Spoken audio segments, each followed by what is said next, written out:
مطلب دا چې دومره کمزوري دې کړه ماله عقیده لالیه دومره کمزوري دې کړه ماله عقیده لالیه چې خدای نه وروستو زه هم تا ګڼم اسره لالیه دومره کمزوري دې کړه ماله عقیده لالیه چې خدای نه وروستو زه هم تا ګڼم اسره لالیه راځه چې دواړه کړو د ډېرې مودې تنده خړوب راځه چې دواړه کړو د ډېرې مودې تنده خړوب راشه زما طرف ته راوړه یوه شپه لالیه راځه چې دواړه کړو د ډېرې مودې تنده خړوب راشه زما طرف ته راوړه یوه شپه لالیه قربان چې دواړه لکه یو وجود خپل ځان څرګند کړو قربان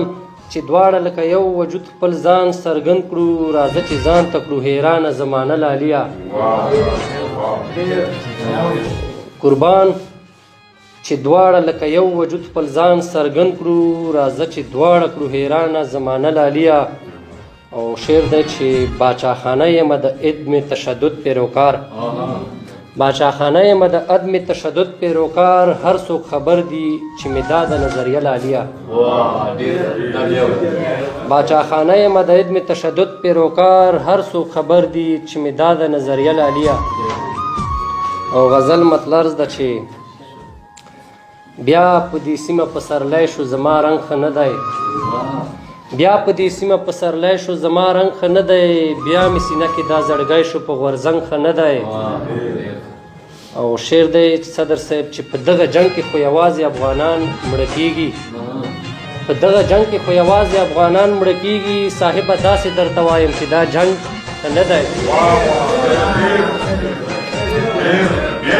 مننه په دغه جنګ کې خو یوازې افغانان مړه کېږي صاحبه داسې درته وایم چې دا جنګ ښه نه دی پښتونه بس دی د پردو دپاره خپل مه وژنه سور صاحب شعر دی چې پښتونه بس دی د پردو دپاره خپل مه وژنه پښتونه بس دی دا بې ځایه نام او ننګ ښه نه دی مننه پښتونه بس دی د پردو دپاره خپل مه وژنه پښتونه بس دی دا بې ځایه نام او ننګ ښه نه دی راځئ چې خپل زړونه د مینې په اوبو وینځو راځئ چې خپل زړونه د مینې په اوبو وینځو زموږ په زړونو باندې پروت د نفرت زنګ ښه نه دی راځئ چې خپل زړونه د مینې په اوبو وینځو زموږ په زړونو باندې پروت د نفرت زنګ ښه نه دی